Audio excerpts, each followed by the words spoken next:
Please.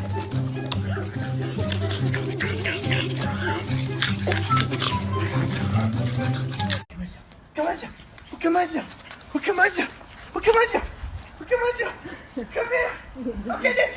Let go, ukimaja, ukimaja. Come here, girl. Come here, Shelby. Come here. Just a good girl. Just a good.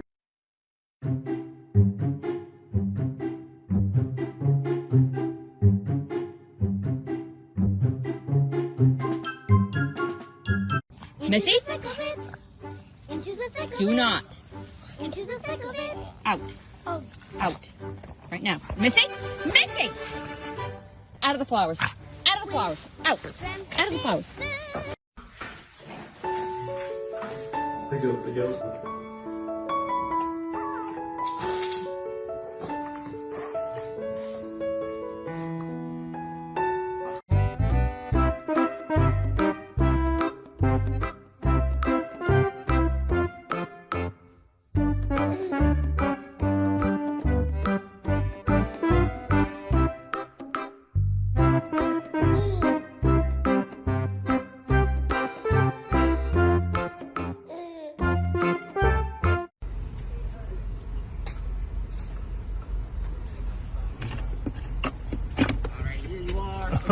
He really wants it. He's so excited about it.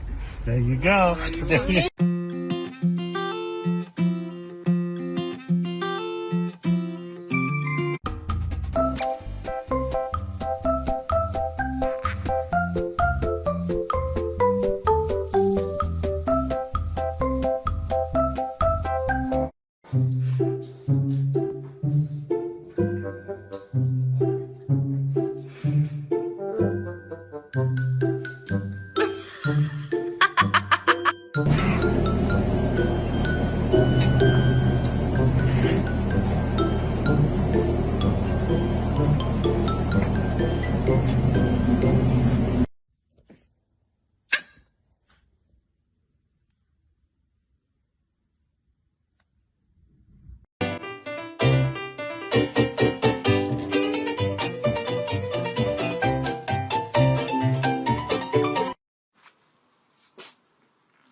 This may be pushing it, but I have to ask. Would you mind singing one of those for us right now?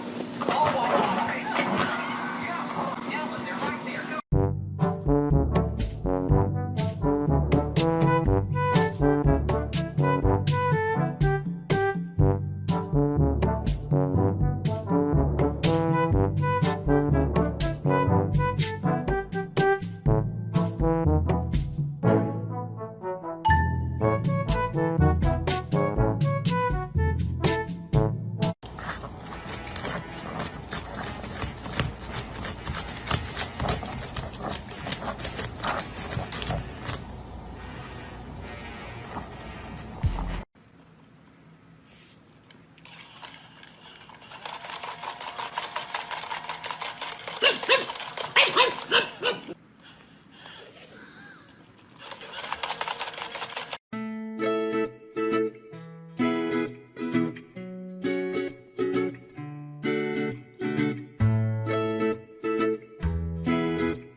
que es lo único que ha funcionado.